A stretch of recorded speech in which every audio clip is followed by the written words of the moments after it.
on Arctic sovereignty. We stand firmly with Greenland and Denmark and fully support their unique right to determine Greenland's future.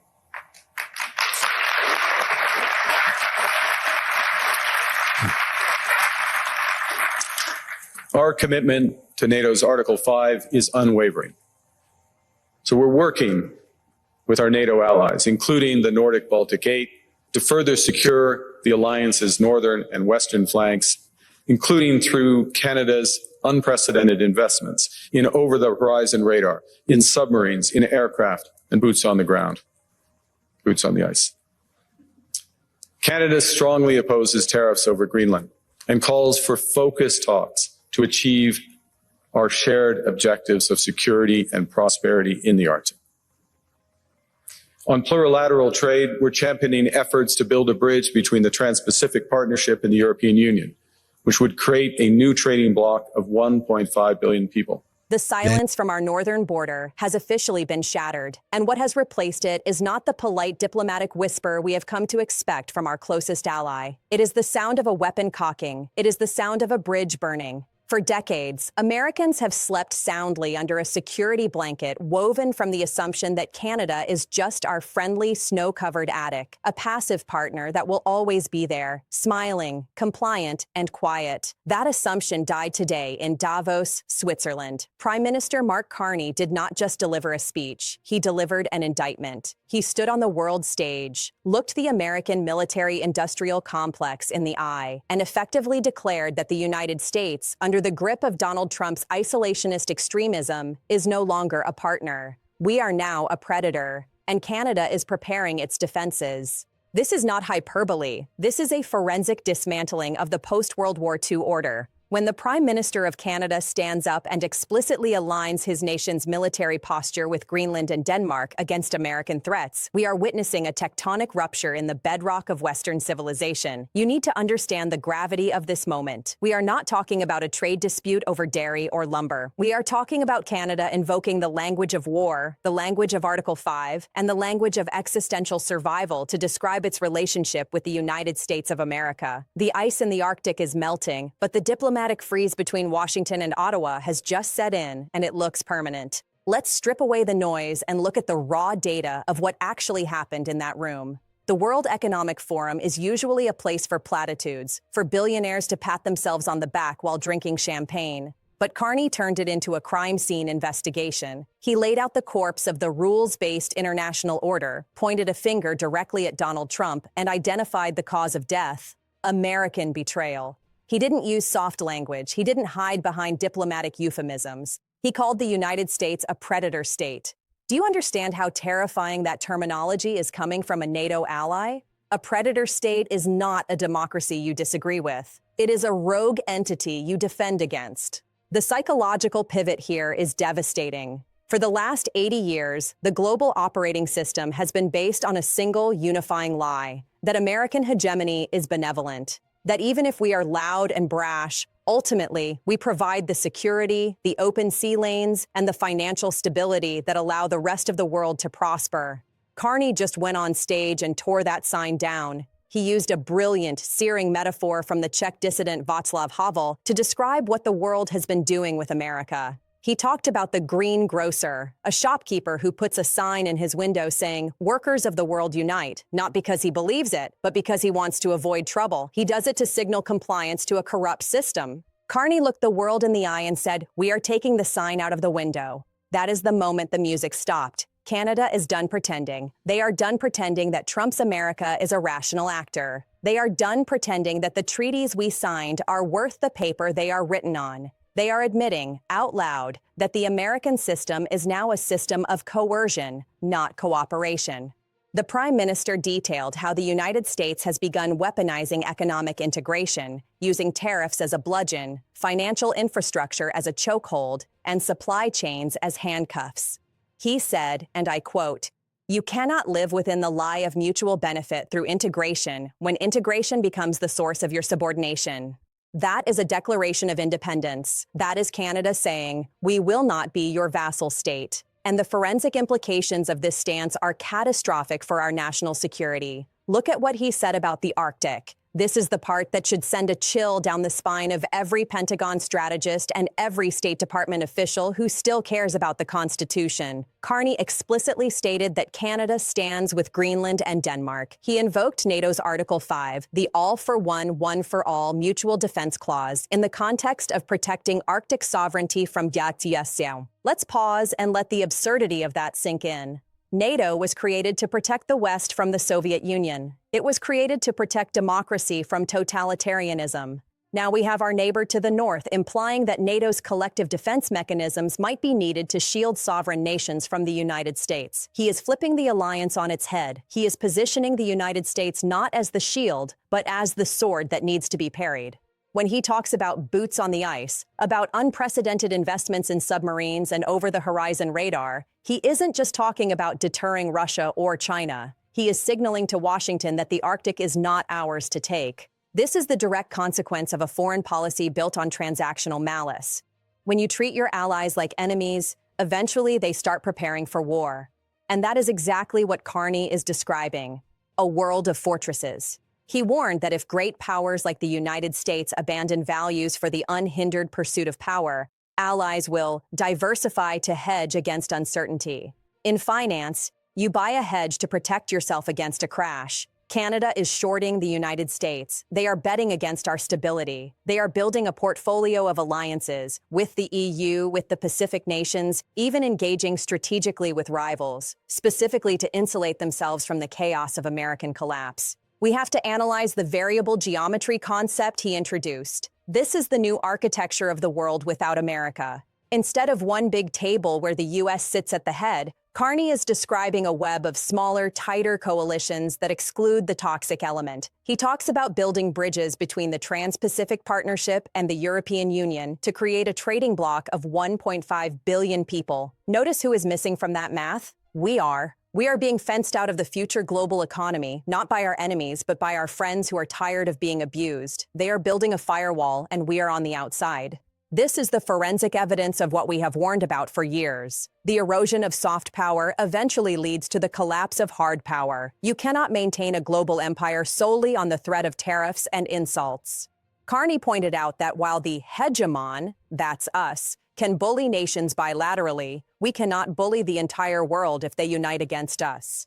He is calling for a union of the middle powers. He is telling the world, don't negotiate with Washington alone. You will lose. Band together. Form a shield wall. This is a strategy of containment. During the Cold War, the US practiced containment against the Soviets. Now the free world is practicing containment against the United States. The legal and constitutional ramifications here at home are staggering. We are watching a systematic failure of our diplomatic immune system. The State Department is being hollowed out, replaced by loyalists and sycophants who think foreign policy can be conducted via angry tweets and threats of retribution. But the world is calling our bluff. Carney's speech proves that the madman theory, the idea that acting unpredictable and crazy makes you feared, has backfired. It hasn't made us feared. It has made us quarantined. We are being treated like a geopolitical leper colony. And don't overlook the timing. This isn't happening in a vacuum. This is happening as the internal legal rot in the US accelerates, as our courts are politicized, as the rule of law is bent to serve the whims of one man. The international community is watching. They see the instability. They see the erratic behavior. Carney mentioned that Canada is cutting taxes, investing in AI, and doubling defense spending. They are getting their house in order because they look south and see a house on fire. They are engaging in value-based realism. That is a polite way of saying, we see reality for what it is, and the reality is that America is gone. The speech was a masterclass in dissecting the pathology of a failing superpower. Carney noted that the international rules-based order was always partially a fiction, a story we told ourselves. But it was a useful fiction. It kept the peace. By tearing up that social contract, by exposing the raw power dynamics underneath, Trumpism has forced nations like Canada to stop performing the ritual. They have stopped smiling. They have stopped nodding. They have started building submarines. When Carney says, we are in the midst of a rupture, not a transition, he is diagnosing a fatal wound. A transition implies we are going somewhere new together. A rupture means something has broken that cannot be fixed. The ligaments of the Atlantic Alliance have snapped. The trust that took a century to build has been incinerated in less than a decade. And the tragedy is, this was entirely preventable. This is not the result of external forces or natural disasters. This is a self-inflicted wound carved into the body of the West by a political movement that views cooperation as weakness and cruelty as strength. But here is the twist that makes this truly terrifying for the American worker and the American family. Carney warned that a world of fortresses will be poorer and more fragile. He knows that cutting the US out hurts everyone, but he is saying that Canada is willing to pay that price for sovereignty. They are willing to accept the cost of strategic autonomy because the alternative, subordination to a chaotic, authoritarian America, is worse. They are choosing hardship over submission. That is the definition of a freedom fighter. And right now, the freedom fighters are in Ottawa, and the authoritarian threat is in DC. This is the autopsy of American exceptionalism. We used to be the exception because we stood for something higher. Now, we are the exception because we are the only ones left in the room shouting at the walls. The greengrocer has taken down the sign. The illusion is over. The curtain has been pulled back, and the world sees the wizard for what he is, a small, angry man pulling levers that no longer work. We must remain vigilant. The mainstream media will try to spin this. They will try to frame this as a minor disagreement or a tough negotiation tactic. They will ignore the profound structural shift that Carney just announced. They will not tell you that Canada is preparing for a future where the United States is the adversary. They will keep you asleep at the wheel while the road runs out. You cannot afford to look away. You cannot afford to let the noise drown out the signal. The signal is screaming red. The rupture has happened. The only question now is how fast the gap widens. History moves slowly, and then all at once. We are in the all-at-once phase. The signs are coming down in windows all over Europe, all over Asia, and now right next door. If we do not wake up to this reality, if we do not recognize that our isolation is self-imposed and suicidal, we will wake up one day in a fortress of our own making, locked from the outside, with no one left to call. This is a warning. The world is moving on without us. The alliances are reforming without us. The future is being written in languages that are not ours. And if you want to know what is actually happening, if you want the raw, unfiltered analysis of how this rupture affects your life, your security, and your country, you need to stay right here. Do not let them gaslight you into thinking this is normal. It is not normal. It is historic. It is dangerous. And we are going to document every single second of it. Subscribe now. Not because I'm asking you to, but because you need the intelligence briefings that the cable networks are too afraid to broadcast. They are selling you a narrative of business as usual. We are handing you the blueprints of the emergency exit. Hit that button, join the ranks of the informed, and let's keep watching the ice. Because the storm isn't coming, it's already here. The storm isn't coming, it's already here. And if you want to understand the velocity of this storm, if you want to understand the structural damage it is currently inflicting on the very foundation of American stability, you have to look at what just happened in Davos. You have to look at the words of Mark Carney. We are not talking about a diplomatic disagreement. We are not talking about a trade dispute or a friction over tariffs. We are talking about a fundamental reclassification of the United States of America by its closest, oldest, and most integrated ally. When the Prime Minister of Canada stands on the world stage at the World Economic Forum, the very cathedral of globalism, and refers to the United States under Donald Trump as a predator state, that is not rhetoric. That is a forensic label. That is a diagnosis. And in the language of international relations, a predator state is not something you negotiate with. It is something you contain. It is something you build walls against. It is something you arm yourself to destroy if necessary. Let's be absolutely precise about what we just witnessed. This was an autopsy of the Pax Americana. For 75 years, the United States held a position of global hegemony. We wrote the rules. We enforced the rules. And yes, as Carney admitted, we occasionally bent the rules to suit our own interests. But the bargain was clear. America provides security. America provides open sea lanes. America provides a stable financial system. And in exchange, the world accepts our leadership.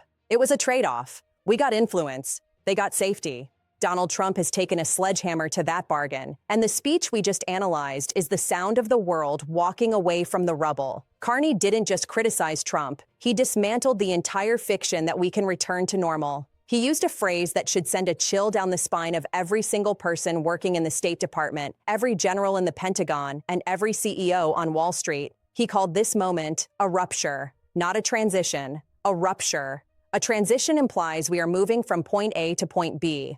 A rupture means the bone has snapped, the connection is severed, the timeline has split, and in this new timeline, the United States is no longer the protector of the free world. We are the threat. Look at the specifics of what Canada is doing. This is where the forensic analysis gets terrifying. Carney explicitly stated that Canada stands with Greenland and Denmark against United States threats. He invoked NATO's Article 5. Do you understand the gravity of that citation? Article 5 is the all-for-one, one-for-all clause. It was designed to protect the West from the Soviet Union. It was invoked after 9/11 to protect the United States from terrorism. Now we have the Prime Minister of Canada invoking Article 5, the most sacred obligation in the Western Alliance, to protect a European ally from the United States.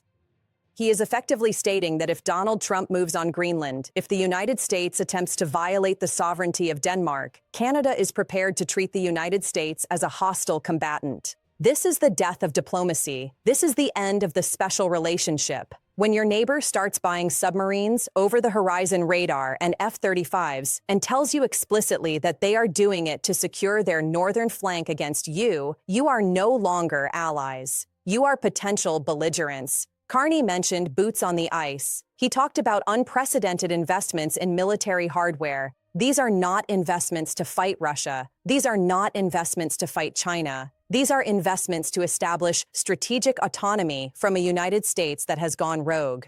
And why has it gone rogue? Because, as Carney brilliantly and devastatingly laid out, the United States has abandoned values for transactionalism. Trump views foreign policy like a mob boss views a protection racket. Nice country you have there. Shame if something happened to it. He believes he can monetize relationships indefinitely. He believes he can squeeze allies for cash, threaten them with tariffs, and insult their leaders, and they will simply take it because they have no other choice. Carney just proved him wrong. The world does have a choice, and they are making it. This brings us to the most intellectual, yet most terrifying part of Carney's indictment, the reference to Václav Havel. To quote a Czech dissident, the man who dismantled the logic of communism in the face of American authoritarianism is a deliberate, calculated insult to the MAGA doctrine. Havel wrote, "The power of the powerless." He described a greengrocer who puts a sign in his window saying, "Workers of the world unite." The grocer doesn't believe it. Nobody believes it, but he puts the sign up to signal compliance, to avoid trouble, to stay safe. Carney is saying that for the last 4 years, and perhaps longer, the Western world has been that greengrocer. They put the sign in the window. They nodded along with the United States. They pretended that the rules-based order still existed. They pretended that America was still a rational actor. They participated in the rituals of diplomacy, knowing privately that it was all a lie. They knew the United States was exempting itself from the rules. They knew the game was rigged, but the fiction provided safety. But now, the cost of the fiction is too high. That is the breaking point we have reached. When the integration becomes the source of your subordination, you have to take the sign down, and that is what Canada just did. They took the sign down. They are refusing to live within the lie. This is a psychological turning point that cannot be undone. Once you stop pretending the emperor is wearing clothes, you cannot go back to praising his suit. Canada has looked at the United States and said, "You are not a leader. You are a risk. You are a predator." And what happens when you classify a superpower as a predator? You build a fortress. Carney used that word specifically, fortresses. He warned that a world of fortresses will be poorer and more fragile. But he also admitted that this is exactly where we are heading because the alternative, submission to a chaotic, vindictive American executive, is suicide. We need to talk about the economic violence inherent in this predator state model. Trump's approach to trade is not about economics. It is about coercion. It is weaponized interdependence. We spent decades building global supply chains, integrating our markets, and creating a system where goods flow freely across borders. We were told this would prevent war. We were told that countries that trade together don't fight together. But Trump has inverted that logic. He uses that integration as a hostage. Do what I say or I crush your auto industry. Investigate my political rivals or I cut off your steel exports. Give me Greenland or I tariff your cheese. This isn't trade policy. It's extraction. It's extortion. And Carney is rightfully pointing out that you cannot build an economy on the whims of a madman. So the world is diversifying. They are hedging against uncertainty. They are buying insurance. And what does that look like? It looks like the formation of a new trading bloc, 1.5 billion people, that excludes the United States. The Trans-Pacific Partnership merged with the European Union, Canada bridging the gap, a massive economic superstructure designed specifically to bypass the United States dollar and the United States consumer. Think about the irony. The America First movement has succeeded only in putting America alone. By trying to squeeze every cent out of our allies, Trump has convinced them that they are better off without us. He has accelerated the very thing he promised to stop, the decline of American power. He has forced the middle powers, Canada, Australia, Japan, Europe, to combine their strength. And as Carney noted, if the middle powers combine, they are not small. They are a titan. We are witnessing the architectural collapse of the post-war system. The UN, the WTO, NATO, these institutions rely on American buy-in.